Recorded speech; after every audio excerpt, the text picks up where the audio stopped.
Hi, everybody. Father Bill Holtzinger here, and this is your Friday Reflection. Well, I'm coming to you today to help you maybe and help myself as I continue to walk this walk and talk the talk, is to consider a paradigm that may help you to deal with the stress in your life in a Christian way.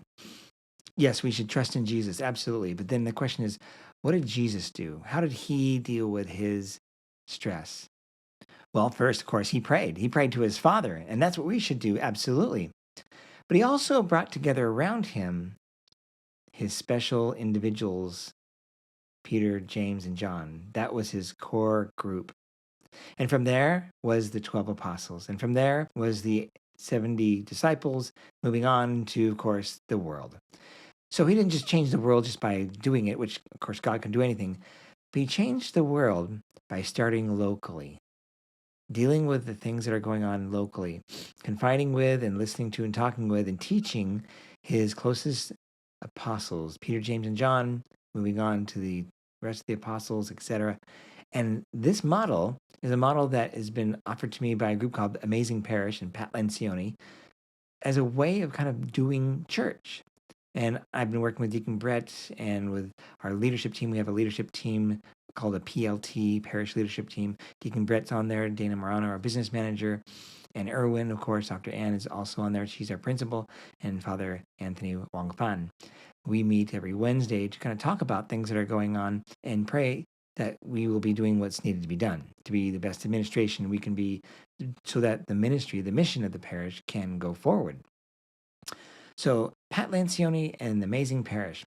One of the many different things they talk about is about how we deal with the concerns that are before us. How do we discern what is more important than another thing? And he uses this image of a circle of influence and a circle of interest. A circle of influence is those things that are close to us, and a circle of interest are things that are much more distant. Like, for example, a circle of interest would be something like world peace. We all want it, or and we consider like what's going on in the news. Watching the news could be very saddening to us. And how much can we actually do about that? First, of course, we can always pray. That's the first thing to do. But beyond that, can we actually go to, say, Russia and talk to the Kremlin? Can we actually talk to the leaders in, let's say, Israel or in Kiev or Hamas? Can we do any of those things? We can't. There are people that probably could. But that's in the circle of our interest. We hear about those things on the news, but the problem is sometimes we focus on those things.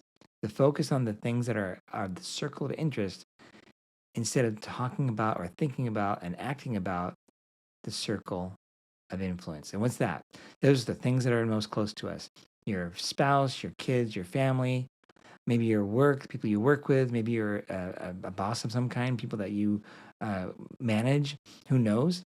Those are the things, your friends, those are the things that you may have the ability to influence or be influenced by. These are the things that we need to be working on. The problem is, as Pat Lencioni mentions, if we focus on only the circle of interest, then that circle of influence shrinks. Why? Because we're spending more time on the things that we can't do anything about. And what is the result of that? More stress, fear, lack of hope, possibly despair. So I want to encourage us and caution us. I want to encourage us to be focused on the circle of influence and be cautious about getting wound up by the circle of interest. One way to judge that is, well, how much time are you watching the news? Because it's almost always about something outside. Even if it's local, it's generally outside of our sphere or, our circle of influence, right? So think about that and ponder on working on your circle of influence and what will happen if you do. And what will happen if we do? Well, I'm sure this is what's happening before I got here because things were booming and we need to continue that. But that means we need to be focused on what's close to us. So that's why we here at Holy Trinity, we focus on, when it comes to the Mass, the center of everything that we do. And even in that, we focus on hospitality, preaching, and music. That's all so that we can be focused on the most important thing, which is Christ and his presence in the Eucharist, and then the scriptures proclaimed. And then from there we go out. So when we do the circle of influence well, then it grows, and that circle of interest shrinks. It's always going to be there. But what's happening is our circle of interest expands into, or excuse me, our circle of influence start to eke into and spill into that circle of interest. How? Because here we are, we're doing what we're called to do. It's exciting. We love doing it. And then we share it with other people. That's called evangelization. And they hear about it and they join in. And then more people are a part of that. And that starts to affect beyond our doors.